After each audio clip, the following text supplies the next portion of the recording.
Toi seul peux guérir, toi seul peux restaurer. Oh, oh,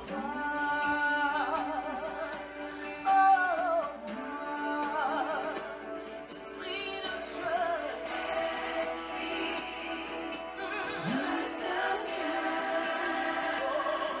ta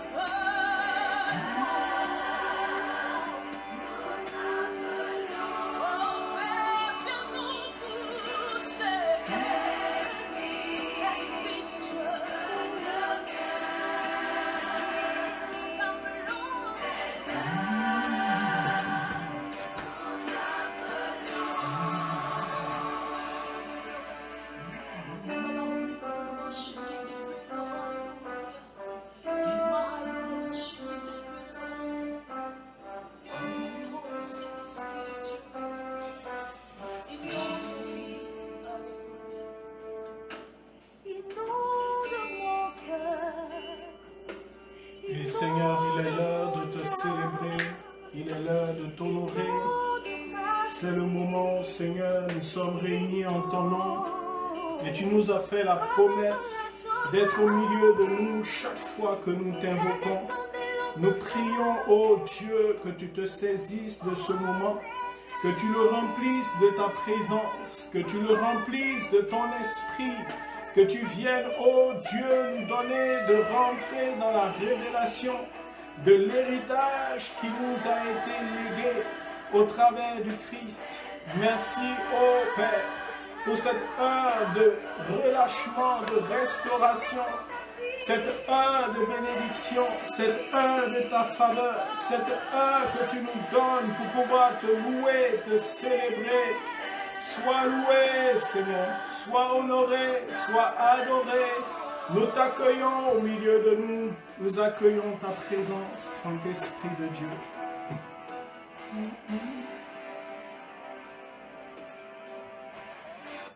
Au nom du Père et du Fils et du Saint-Esprit, Amen. Bien-aimés dans le Seigneur, ce soir nous allons méditer la parole de Dieu à partir du passage de l'Épître aux Galates, Galates chapitre 4, et nous lirons à partir du verset 1er. Or, je dis, aussi longtemps qu'il est un enfant, l'héritier, quoique propriétaire de tous les biens, ne diffère en rien d'un esclave. Il est sous le régime des tuteurs et des intendants jusqu'à la date fixée par son père. Nous aussi, durant notre enfance, nous étions asservis aux éléments du monde. Mais quand vint la plénitude du temps, Dieu envoya son Fils, né d'une femme, né sujet de la loi, afin de racheter les sujets de la loi, afin de nous conférer l'adoption filiale. Et la preuve que vous êtes des fils, c'est que Dieu a envoyé dans nos cœurs l'esprit de son Fils qui crie « Abba, Père ». Aussi n'es-tu plus esclave, mais fils. Fils et donc héritier de par Dieu. Parole du Seigneur.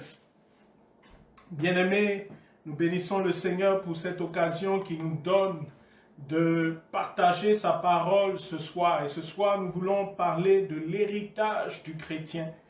Nous savons que Christ a reçu tout l'honneur, toute la gloire de la part du Père. Tout pouvoir ont été remis entre ses mains. Il a reçu le titre de gloire qui lui confère le règne, la puissance et la gloire sur tout l'univers, sur tout ce qui vit et respire.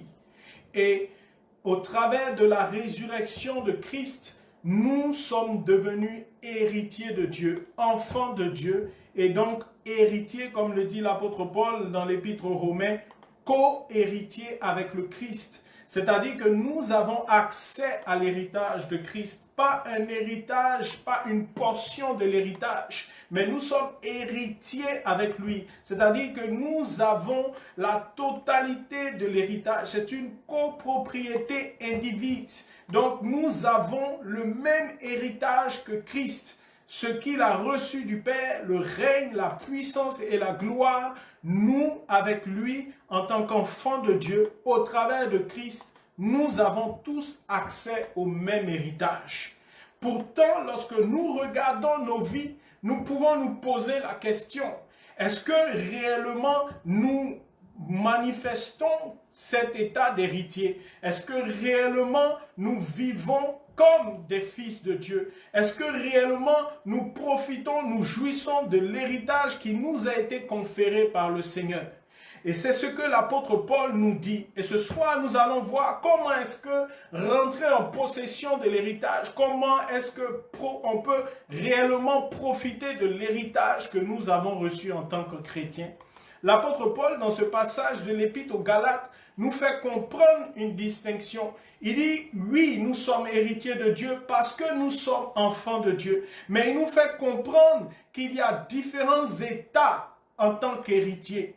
Il dit que l'héritier, même s'il est héritier, même s'il est propriétaire, tant qu'il est un enfant, n'a pas accès à l'héritage. Il n'est pas maître de l'héritage. Il ne contrôle pas l'héritage. Il est mis sous la tutelle, sous l'administration. Son héritage est administré par une tierce personne, un tuteur, tant qu'il ne devient pas un fils. Il est donc différent de se dire enfant de Dieu et de se dire fils. Et nous voyons au travers de l'Écriture, au travers des écrits des apôtres, que ce soit l'apôtre Jean, l'apôtre Pierre, l'apôtre Paul, même le Christ, que dans la vie chrétienne, dans la vie du chrétien, il y a des moments, il y a cette progression qui se fait. Et pour rentrer effectivement dans notre héritage, nous devons passer de l'état d'enfant à l'état de fils. Quand nous lisons l'épître de Jean, la première au chapitre 2, nous voyons que l'apôtre Jean s'adresse à trois catégories différentes de chrétiens. Il fait la distinction entre les enfants, il les appelle mes petits-enfants. Il fait la différence entre ceux qui sont à l'âge intermédiaire. Il parle des jeunes gens et il fait la distinction avec les vieillards, les anciens. Il y a donc une progression dans la maturité spirituelle, dans la croissance spirituelle. Vous conviendrez avec moi que lorsqu'un enfant naît, lorsqu'il est bébé, il a une attitude. Le bébé, et quand il veut quelque chose, il pleure, il crie. Et parfois, on ne sait même pas ce qu'il veut. On est obligé d'essayer de deviner ce qu'il attend. Et Christ lui-même, dans Matthieu chapitre 7, au verset 7, montre ces trois états de la vie spirituelle.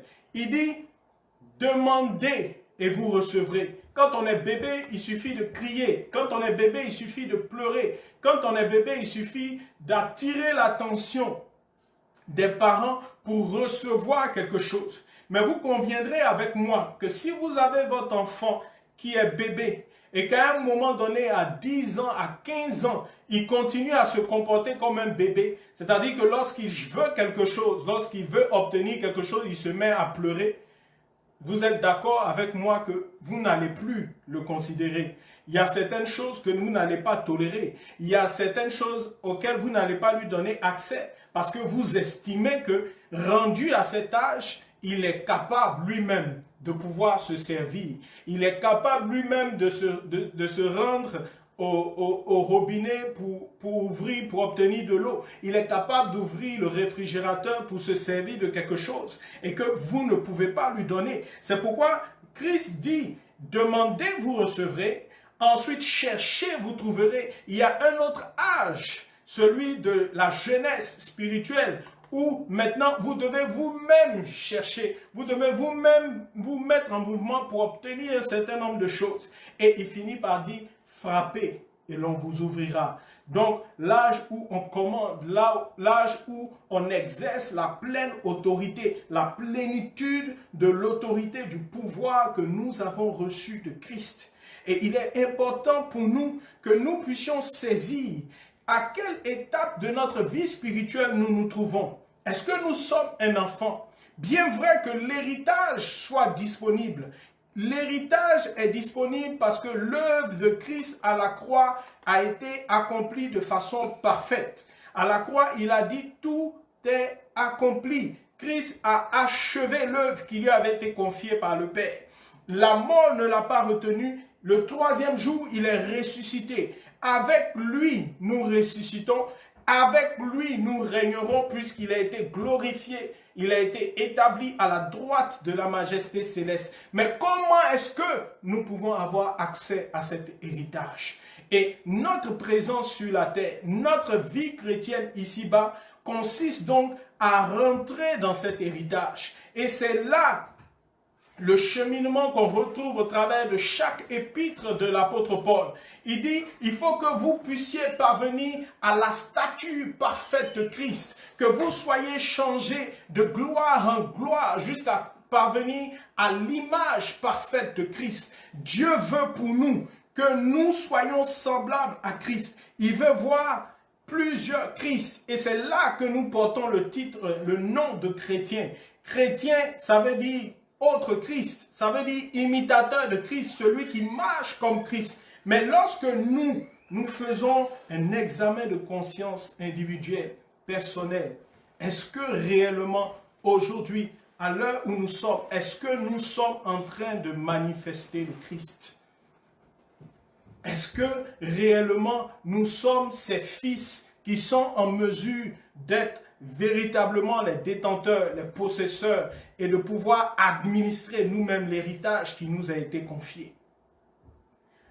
L'apôtre Jean va dire, pour nous montrer les différentes étapes à accomplir, il va dire à ces trois catégories de personnes, il va dire aux petits-enfants, il dit, les petits-enfants, vous avez vaincu le péché. Le premier niveau, pour passer de l'état de bébé spirituel à l'état de jeune, à l'état d'adulte ou de maturité, l'état intermédiaire, c'est la sanctification. Il nous faut vaincre le péché. Et c'est cela que l'Église nous demande lorsque nous nous baptisons. Et nous avons renouvelé ces vœux la semaine dernière, dans le dimanche pascal, le dimanche de la résurrection. Nous a été demandé de renouveler nos promesses baptismales. Qu'est-ce qu'on demande à ceux qui veulent recevoir le baptême? Rejetez-vous le péché. Rejetez-vous le péché. Rejetez-vous le mal, rejetez-vous le diable. Ces questions nous sont posées, pas pour faire joli, pas pour faire décor. L'apôtre Pierre dira que le baptême n'est pas une simple purification des péchés, mais c'est un engagement à avoir une bonne conscience, à mener une vie digne, une vie juste avec le Seigneur. Bien-aimés, sans la sanctification, personne ne verra le Seigneur, nous dit l'auteur aux Hébreux. Nous ne pouvons pas rentrer dans notre héritage si nous vivons dans le péché délibérément, si nous n'optons pas pour cette démarche de sanctification, ce processus de sanctification. Il part d'un engagement, c'est donc une décision. Dieu dit, Jésus dit, soyez saints comme votre Père céleste est saint. Dieu ne pourrait jamais nous demander quelque chose dont nous ne sommes pas capables. Il attend juste de nous notre collaboration, notre participation, notre désir. Parce que ce qui était un problème pour l'homme, ce qui faisait que le péché dominait sur l'homme, Jésus-Christ l'a réglé et c'est pourquoi il a pris notre condition. On dit lui-même, alors qu'il était Dieu, il a accepté de prendre la condition charnelle. Il est devenu chair et sang afin de pouvoir dominer ce qui faisait la peur et ce qui maintenait les hommes en esclavage, c'est-à-dire le péché et la mort. Il a pris sur lui notre condition. Il a détruit le péché à la croix, mais il n'est pas resté dans la mort. Donc, il n'est pas resté dans l'état inférieur. au péché, mais il est ressuscité. Il a pris le dessus, il a vaincu le péché, afin que nous aussi, nous puissions avec lui sortir du péché et pouvoir dominer sur le péché. C'est ce que l'apôtre Paul dit dans Romains chapitre 6, le verset 14. Maintenant, le péché ne dominera plus sur nous. Le péché ne peut plus dominer sur nous.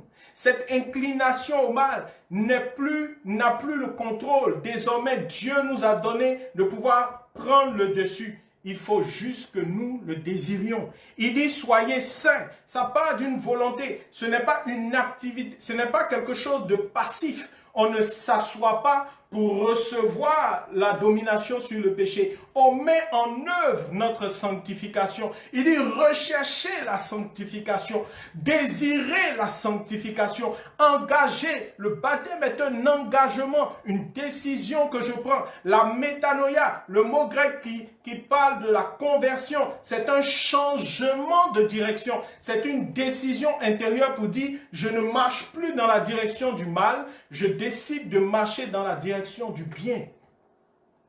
Je ne marche plus comme je marchais avant, sans connaître Dieu, en dehors de Dieu, sans respecter, sans obéir à la parole du Seigneur. Désormais, je m'engage à orienter ma vie selon ce que le Seigneur me dit. Désormais, je reconnais que le Christ est mon berger et je marche à la suite de mon berger. Je marche dans la vérité, je marche dans la lumière. Mon Dieu est lumière, mon Dieu est vérité, mon Dieu est amour. Je décide de conformer ma vie à lui. Et mon témoignage de chrétien, c'est de vivre ici-bas sur la terre tel que Christ l'a fait. En réalité, bien-aimés, à partir du moment où nous avons accepté le Christ, le Seigneur s'attend à ce que nous ne péchions plus que par omission. Parce que pécher au niveau des pensées, au niveau des paroles et des actes vient d'une décision de notre part. Nous ne sommes pas surpris, nous décidons de le faire. Et le bébé spirituel, c'est celui qui continue à lutter, celui qui n'a pas réellement pris la décision. Et lorsqu'on lit l'évangile du royaume que Christ a prêché, que Jésus a prêché, il parle à chaque fois de cette condition. Quand il parle de la parabole du semeur, il dit même la bonne terre, c'est-à-dire ceux qui ont reconnu le Christ, ceux qui ont accepté le Christ, il dit mais ils portent du fruit, mais dans la bonne terre, ils ne portent pas tous du fruit de la même façon. Il y en a qui portent 30, il y en a qui portent 60 et il y en a qui portent 100. À chaque fois, nous voyons ces différents états. Donc, en fonction de la croissance, de la maturité, de la décision, du niveau d'engagement que nous avons pris, nous sommes capables de rentrer dans l'héritage que le Seigneur nous a promis.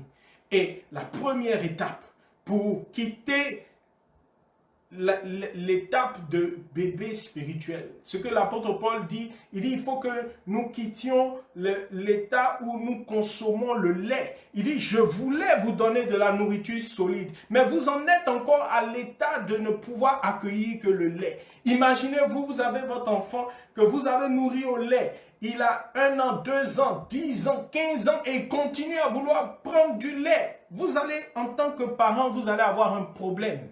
Mais celui-là, vous ne pouvez pas lui confier votre maison. Vous ne pouvez pas lui confier l'héritage. Il ne peut pas diriger. Il ne peut pas prendre en main sa vie. Et il en est exactement de même. La première étape, c'est la sanctification. La décision que nous prenons de nous engager à la suite de Dieu et de rejeter, de tourner le dos au péché, de marcher résolument vers le bien, d'aller dans la direction de Dieu, de marcher conformément à ce que Dieu nous dit. La seconde étape, l'étape de la jeunesse spirituelle, l'apôtre Jean va dire, mais vous avez la parole de Dieu et vous avez vaincu le diable. À cette étape, nous ne sommes plus au niveau du péché. L'affaire du péché est conclue. Mais néanmoins, nous sommes encore susceptibles d'être influencés par le diable. Mais là, le diable va nous influencer à partir de quoi? À partir de nos pensées, à partir de nos passions, à partir de nos désirs charnels, à partir de la chair. Il va vouloir nous imposer de prendre des décisions, d'adopter des choses qui sont contraires à la volonté de Dieu, comme il l'a fait pour Adam et Ève, comme il a tenté de le faire pour Jésus-Christ lui-même. Il a tenté Christ, il va nous tenter, mais pour que nous puissions prendre le dessus, vaincre le diable, il est important que nous puissions effectivement garder la parole. C'est la parole qui va renouveler notre intelligence. C'est la parole qui va faire que nos désirs ne seront plus retournés, recroquevillés vers nous-mêmes, ne seront plus des désirs égoïstes, ce ne seront plus nos passions, nos propres désirs charnels, nos propres ambitions, mais nous allons nous soumettre à la volonté de Dieu. C'est là où le Seigneur s'adresse à ses disciples et il dit en Luc chapitre 14 que celui qui désire me suivre, il faut qu'il prenne sa croix et qu'il me suive. Il ne s'agit plus là du péché, mais il dit il faut qu'il ait sa propre vie, il faut qu'il ait ses propres parents, sa propre famille, sa propre épouse, sa propre maison, qu'il soit prêt à abandonner tout cela pour me suivre. C'est l'étape de la consécration dans la parole de Dieu. C'est l'étape de l'abandon de notre propre volonté, de notre propre vie, de nos propres désirs. C'est l'étape où nous pouvons dire, fais de l'Éternel tes délices et il te donnera ce que ton cœur désire. Le Seigneur veut que, comme le Christ, nous puissions dire, ma nourriture, c'est de faire, c'est d'accomplir la volonté de mon Père qui est dans les cieux. Nous souffrons, nous avons des difficultés, nous avons des challenges, des défis dans nos vies respectives, dans notre vie spirituelle, dans notre croissance spirituelle, parce que nos défis ne sont pas ceux du Seigneur. Si nos défis étaient ceux du Seigneur, le Seigneur serait à nos côtés pour les vaincre. Mais nous avons nos propres défis, nous avons nos propres agendas. Dieu ne peut pas être avec nous dans ces défis et dans ces agendas. Ce qui te préoccupe, ce qui fait tes soucis, ce qui t'inquiète aujourd'hui, est-ce que réellement c'est la volonté du Seigneur? Et si c'est la volonté du Seigneur, mais entre dans le repos. Il dit, ceux qui ont cru en moi, je les fais entrer dans le repos. Pourquoi tu es plus inquiet de la volonté de Dieu? Dieu saura s'occuper lui-même de sa volonté.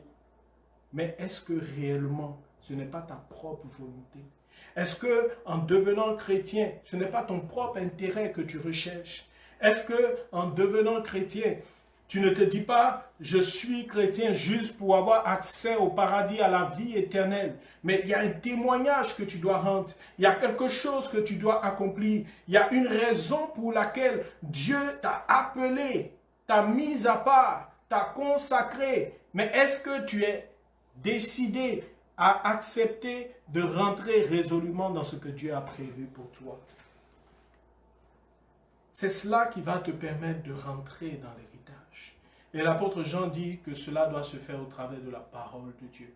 C'est la parole de Dieu qui va nous permettre de discerner quelle est la volonté de Dieu. C'est la parole de Dieu qui va renouveler notre intelligence, qui va renouveler nos pensées et qui va nous donner de ne plus penser comme le monde, de ne plus penser comme la radio, la télé, ou bien comme les gens pensent autour, de ne plus nous voir au travers du regard des autres. L'âge de la jeunesse, de l'adolescence spirituelle, c'est l'âge où on cherche son identité. Beaucoup de chrétiens cherchent leur identité et ils cherchent leur identité dans le regard des autres, dans le regard du monde. Ils se comparent au monde, ils se comparent à l'image que leur reflète le diable. Mais votre identité, vous êtes enfant de Dieu. Vous êtes co-héritier avec Christ. Vous êtes d'autres Christ. Voilà votre identité. Mais c'est par le renouvellement au travers de la parole de Dieu que tu peux saisir ton identité et rentrer pleinement dans cette identité. Si tu ne sais pas qui tu es, tu ne sauras pas où tu dois aller. Christ savait, depuis qu'il avait 12 ans, donc à la préadolescence, Il dit, mais ne savez-vous pas que je dois être aux affaires de mon Père? Il savait qui il était. Est-ce que tu sais qui tu es? Fille, enfant de Dieu, toi la jeune dame qui te méprise, qui ne considère pas la valeur que tu as et qui est prête à te donner au premier venu juste parce que tu recherches de l'approbation dans le regard des autres. Tu recherches de l'affection, tu recherches un semblant d'amour. À cause de ça, tu dévalorises ton titre de princesse. Est-ce que tu sais qui tu es? Jeune homme qui t'adonne à des addictions, à la drogue, au tabagisme, à l'alcoolisme, à toutes ces choses, parce que tu ne sais pas qui tu es en réalité. Le Seigneur veut que tu prennes conscience de qui tu es. Le Seigneur veut que tu prennes conscience de la valeur que tu as à ses yeux. Le Seigneur veut que tu prennes conscience de ton rang de prince héritier du trône de grâce. Que tu prennes conscience de la gloire extraordinaire que Dieu a déversée dans ta vie, de l'appel excellent qui est sur ta vie, que tu prennes conscience que la création tout entière, le monde entier attend la manifestation de la grâce que Dieu a déposée en toi, la manifestation des fils de Dieu. Mais pour ça, comme le dit le Seigneur, il faut que tu sois prêt à rejeter ta propre vie. Que tu sois prêt à rejeter tout ce que le monde veut te proposer pour saisir l'héritage. C'est pourquoi l'apôtre Paul dit, je cours vers le but. Je laisse derrière tous les titres, je laisse derrière tout ce que le monde peut me donner, mais je n'ai qu'un seul but, c'est parvenir à la fin de la course. Le Seigneur veut que nous parvenions à l'état d'adulte spirituel. Et nous le voyons même dans la prophétie du prophète Joël. Il dit, le Seigneur va répandre son esprit sur toute chair. Il dit, vos fils et vos filles prophétiseront, premier niveau. Vos jeunes gens auront des visions, deuxième niveau. Mais vos vieillards auront des songes. Il faut que vous parveniez à l'état d'ancien. En réalité, le mot qui était utilisé pour vieillard était le même mot qui était utilisé pour ancien, pour presbytre, pour prêtre. Donc Dieu veut nous élever au rang d'anciens. Dieu veut que nous soyons des anciens. C'est à partir de ce moment que nous serons admis dans sa présence pour introduire le sacrifice. C'est à partir du moment où nous devenons prêtres, presbytes, anciens, que nous sommes autorisés à présenter le sacrifice dans la présence de Dieu. À partir de ce moment, lorsque nous frappons, Dieu ouvre. Parce que nous avons atteint l'état de la maturité spirituelle. Et cet état, nous l'atteignons lorsque nous rentrons dans la connaissance véritable du Seigneur. Lorsque nous connaissons Dieu. Et c'est ce que l'apôtre Paul ne cessait de dire aux Éphésiens, aux Philippiens, que vous grandissiez dans la connaissance de Dieu, que vous rentriez dans l'héritage qu'il a prévu pour vous de toute éternité. Et cela, il dit, cela va se faire au travers du Saint-Esprit. C'est le Saint-Esprit qui est le gage de cet héritage. C'est la communion au Saint-Esprit qui va vous donner de rentrer dans l'intimité avec Dieu. C'est la communion au Saint-Esprit qui rétablit le lien qui avait été coupé lorsque Adam a péché. Il nous réintroduit dans la vie spirituelle, dans la régénération. La nouvelle naissance, c'est cette opération de reconnexion à Dieu par le Saint-Esprit. Il dit, lorsque nous atteignons cet âge, désormais nous avons des songes, les choses sont claires et précises. Dieu nous communique sa volonté et nous pouvons l'accomplir, nous pouvons la mettre en œuvre. Désormais, c'est pourquoi il dit, l'apôtre Paul dit, nous ne savons pas prier, nous ne savons pas quoi demander. Nous avons des prières parfois qui sont des prières de bébés. Mais c'est le Saint-Esprit qui vient à notre secours. Lui qui connaît les dons gratuits que Dieu nous a faits, c'est lui qui nous les révèle. Et donc, à l'état d'ancien, nous savons exactement ce que Dieu veut faire. Et nous mettons en œuvre. Nous proclamons, nous agissons conformément à l'action de Dieu. Et nous voyons Dieu agir avec nous. La Bible nous dit qu'après la Pentecôte, quand dans le livre des Actes des Apôtres, quand les apôtres agissaient, quand les apôtres prêchaient l'évangile, la bonne nouvelle du royaume, le Seigneur attestait ce qu'il disait par les signes et les prodiges. Il faut que tu passes un cap. Il faut que tu entres dans ton héritage de chrétien, que tu parviennes à cette dimension. C'est là que Dieu t'attend. Tant que tu n'auras pas atteint cette dimension, tant que tu n'auras pas définitivement tourné le dos au péché, tant que tu ne te seras pas véritablement toi-même consacré, mis à part pour suivre le Seigneur, comme ce jeune homme qui vient devant Jésus, on l'appelle le jeune homme riche. Jésus lui dit, mais laisse, va, vends tout ce que tu as. Parce que son idole, c'était sa richesse. Son idole, c'était ses biens matériels. Ton idole, aujourd'hui, effectivement, ça peut être de l'argent. Ça peut être la gloire, ça peut être la réputation, ça peut être ta position sociale, ça peut être le mariage, ça peut être une famille, ça peut être ton conjoint, ton idole. Nous avons beaucoup d'idoles. Nous nous sommes créés dans ce monde. Et la crise que nous sommes en train de vivre est la manifestation de ce que ce monde s'est créé beaucoup d'idoles. Et toutes ces idoles sont en train de s'effondrer. Le Seigneur veut que ta seule idole, la seule personne que tu adores, ce soit lui, le véritable. Celui qui a le Fils a accès à la vie. Dieu nous a donné sa justice pour que nous puissions vaincre le péché.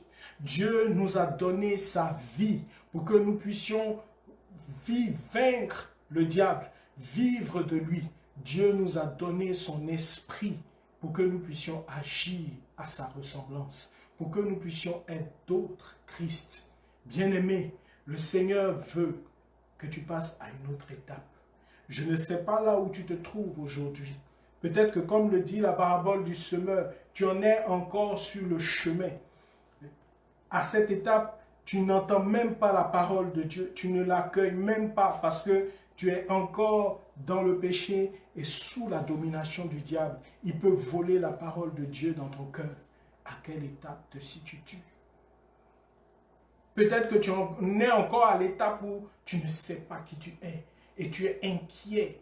Mais le Seigneur te dit, il dit, mais quel père connaissez-vous qui, si son fils lui demande du pain, va lui donner un caillou? Et tu es encore inquiet pour ces choses vaines. Il dit, ce sont les païens qui recherchent ces choses. Vous cherchez premièrement le royaume et sa vie juste. Et le reste vous sera donné en surabondance. Peut-être que tu es à cette étape où tu es encore étouffé par les biens de ce monde, par la richesse de ce monde, par la gloire que ce monde peut te donner, par des biens matériels, par des consolations émotionnelles que le sexe, la débauche ou des addictions à la drogue, à l'alcool peuvent t'offrir. Mais le Seigneur veut t'élever à la dimension de Christ, à la statue parfaite de Christ. Pour cela, laisse-toi conduire par le Saint-Esprit pour ne pas accomplir les œuvres de la chair. Les œuvres de la chair produisent la mort. Et c'est pourquoi Christ est mort, pour nous faire rentrer dans cet héritage béni. Il a pris sur lui la chair et le sang, afin de crucifier tout ce qui faisait notre peur et tout ce qui nous maintenait dans l'esclavage. Parce que comme le dit l'apôtre Paul, tant que nous sommes enfants, notre condition n'est pas différente de l'esclave. Parce que c'est une autre personne qui décide de ce que nous allons manger. C'est une autre personne qui décide de là où nous allons aller. Notre condition est pire que le confinement. Nous sommes en prison. Mais le Seigneur désire que tu rentres dans une nouvelle dimension de ta relation avec lui, que tu rentres dans la dimension de la maturité spirituelle, que tu saisisses l'héritage et que tu manifestes l'héritage que Dieu t'a donné en Christ Jésus et que tu puisses vivre et que ta vie soit un témoignage de ce que Dieu est réellement présent dans ta vie. Tout au long de cette semaine, nous avons lu le livre des Actes des Apôtres. Les apôtres n'ont été considérés, n'ont été pris au sérieux qu'à partir du moment où on a vu s'accomplir dans leur vie les mêmes signes, les mêmes prodiges qui étaient dans la vie de Christ. Tant qu'ils n'avaient pas vaincu le péché. Rappelez-vous qu'après la résurrection, ils sont retournés pécher. Ils étaient retournés à leur propre vie. Mais le Seigneur les a ramenés. Tant qu'ils n'avaient pas reçu le Saint-Esprit à la Pentecôte et qu'ils ne s'étaient pas mis en mouvement pour aller annoncer cette nouvelle du royaume, entrer dans leur héritage, accomplir des signes et des prodiges, le monde n'a pas cru. Et le monde ne croit pas en nous, ne croit pas que nous sommes des fils du royaume, parce qu'il ne voit pas les signes du royaume au travers de nos vies. Bien-aimés, ce soir, le Seigneur s'adresse à chacun de nous. Que chacun de nous regarde sa vie sans complaisance. La repentance que le Seigneur nous demande, c'est de nous rendre compte de là où nous sommes.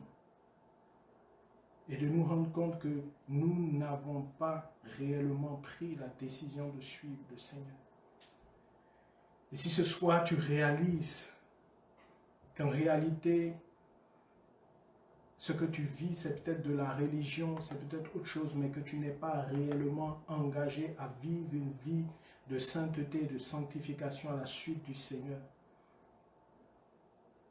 je te prie de, là où tu es, d'implorer la miséricorde du Seigneur en ce dimanche de la miséricorde divine, pour demander à sa grâce de te rejoindre, qu'il vienne maintenant à ton secours, à ton aide, pour t'aider à te relever de là où tu es tombé, pour tourner résolument le dos au péché.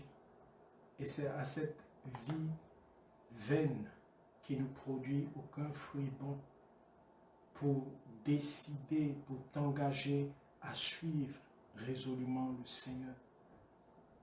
Le Seigneur veut te faire passer à une autre étape. Et à la fin de cette crise que nous vivons, le Seigneur veut une nouvelle armée de disciples, une nouvelle armée de chrétiens.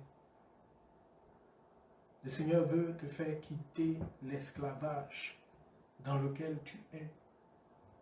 L'esclavage de la pornographie, l'esclavage de l'alcool, l'esclavage de la drogue. Plusieurs personnes sont dans des prisons spirituelles. Et cet état s'empire au travers de ce confinement dans lequel nous sommes.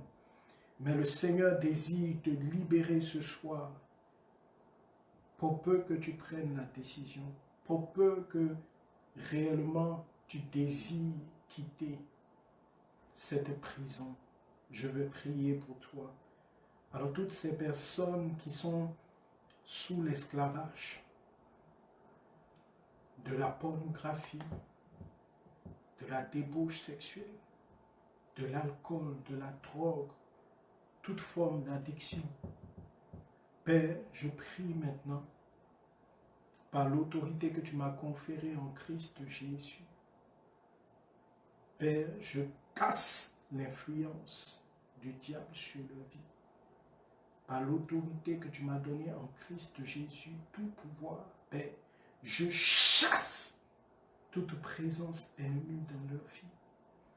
Et je les libère de la prison de l'addiction, de la prison de la dépression, de toutes ces prisons, de tout cet esclavage dans lequel eux-mêmes se sont enserrés à cause de l'obéissance au désir charnel. Parce que tu as dit, tous ceux qui vivent charnellement n'hériteront pas le royaume. Père, j'implore ta miséricorde et je demande maintenant que ta main puissante, parce qu'il n'y a pas de barrière, parce que la distance n'est pas une barrière pour toi, Père, comme tu l'as fait pour les apôtres lorsqu'ils avaient été jetés en prison. Seigneur, que tu les arraches à ces prisons spirituelles, que tu casses l'influence du diable sur leur vie et que tu les libères au nom de Christ Jésus. Seigneur, tu désires nous donner une intimité nouvelle. Tu désires que nous prenions un départ nouveau avec ton esprit. Tu désires que nous soyons tes témoins fidèles, qu'au travers de nos vies, la manifestation de ta présence, quand nous voyons vivre, le monde puisse s'écrier, ce Jésus qu'ils adorent est réellement vivant. Père, je prie maintenant que tu opères là où nous sommes, dans les cœurs de tes enfants dont tu vois le désir ardent en ce moment précis, ce désir de t'appartenir, ce désir de te servir, ce désir de t'aimer. Seigneur, que tu ravives la flamme de ton amour dans leur cœur, que cet amour devienne si puissant, si fort, si débordant qu'il les pousse, Seigneur, en dehors des limites dans lesquelles ils étaient contenus jusqu'aujourd'hui. Le Seigneur rejoint quelqu'un. Tu soupires après le désir de grandir dans ta vie de prière. Le Seigneur a saisi ce désir dans ton cœur. Il y a comme un feu qui s'est emparé de toi. Et tu sens comme ce feu bouillir à l'intérieur de toi. Et ce feu va jaillir comme une prière en langue que le Saint-Esprit va déverser au travers de ton être intérieur qui va jaillir maintenant parce que le Seigneur a vu ton désir de lui appartenir encore plus. Le Seigneur te dit, je mettrai sur mes lèvres ta parole. Il dit, je ferai de toi mon messager. Il dit, je ferai, oh Seigneur, nous te bénissons pour ce que tu es en train de faire, pour ces vies que tu es en train de, comme marquer d'un sceau, par la puissance de ton esprit. Merci pour ce que tu es en train d'opérer maintenant. Merci pour ce feu qui est en train de tomber dans plusieurs maisons maintenant même. Merci pour ta gloire que tu révèles. Seigneur, plusieurs ne te connaissaient pas, mais ils te découvrent en ce moment, tu te révèles à eux. Plusieurs personnes sont en train de recevoir des visitations du Seigneur. Là où ils se trouvent maintenant, le Seigneur se révèle à toi. Et tu réalises combien de fois tu as besoin de lui. Seigneur, nous te bénissons. Nous te rendons grâce, nous te disons merci pour ton amour. Merci pour le déploiement de ta grâce, pour ta puissance de miséricorde qui est à l'œuvre. Pour ce que, Seigneur, tu nous rejoins dans chacune de nos réalités. Seigneur, tu nous connais personnellement et tu nous appelles par notre nom. Tu appelles Nathalie maintenant. Tu appelles Nathalie maintenant. Tu appelles Nathalie maintenant. Et c'est ce nom qui monte à mon cœur. Nathalie, le Seigneur te dit qu'il a un projet excellent sur ta vie. Et tu étais en train d'hésiter. Et tu te posais la question de quel sens réellement, de quelle orientation donner à ta vie. Et tu pourras,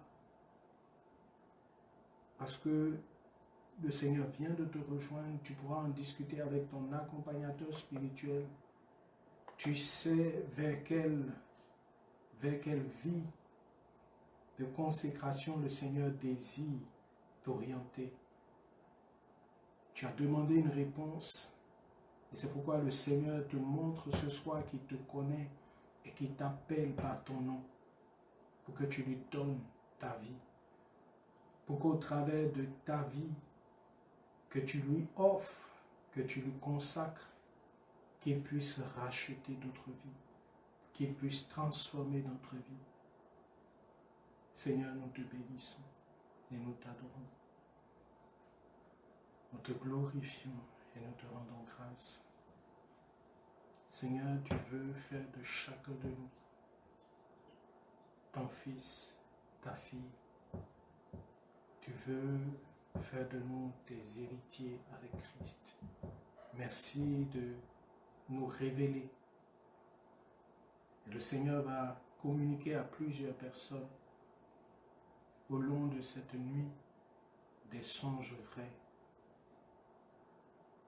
sur l'héritage, sur l'appel spécifique qu'il a pour chacune de nos vies. Père, nous te bénissons et nous te rendons grâce. Et nous voulons nous recommander à toi, te recommander toutes ces grâces que nous avons reçues, toutes ces interrogations que nous nous posons encore. Là où notre intercession s'arrête, nous voulons nous recommander à toi, à la couverture de protection du sang de Jésus-Christ.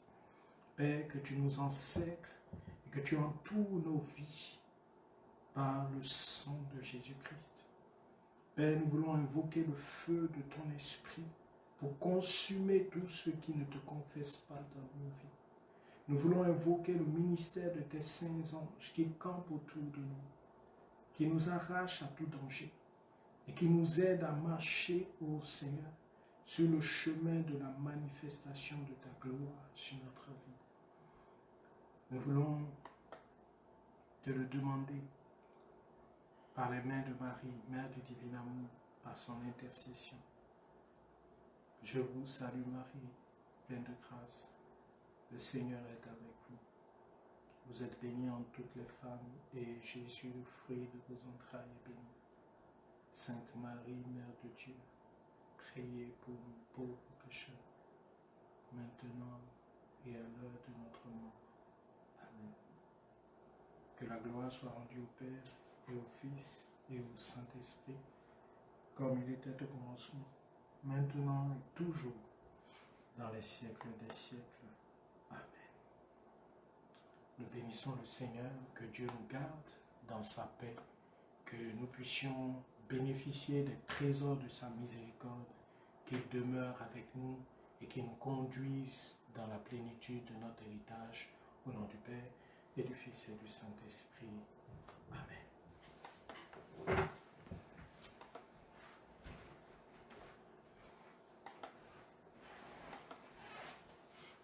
T'adore et mon âme te loue,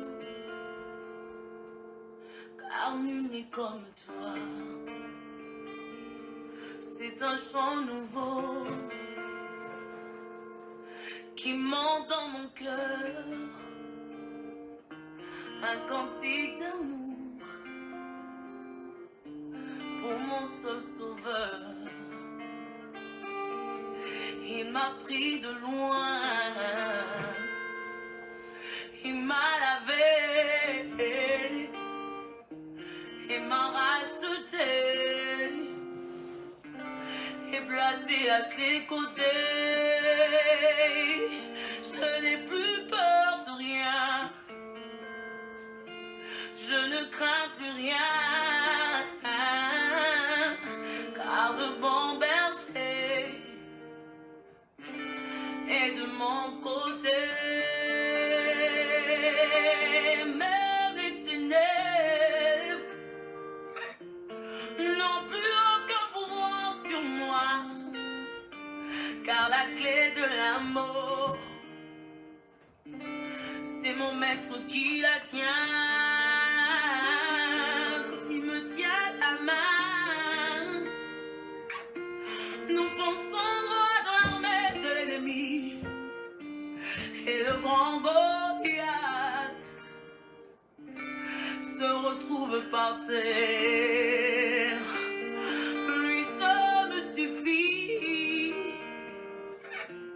lui seul est tout pour moi. Quand je ne sais comment dire, je me mets à chanter. L'Éternel est bon, l'Éternel est bon, l'Éternel est bon, il est bon pour moi. L'Éternel est bon, l'Éternel est bon, l'Éternel est bon, il est bon pour moi. Ses bontés divines, son amour parfait, printemps font ma différence. Je ne suis qu'une fille. Alléluia, mon papa, papa, papa. Oh, regarde bien, j'ai les traits du roi. Lui seul me suffit. Lui seul est tout pour moi. Quand je ne sais comment le dire, je me mets à chanter.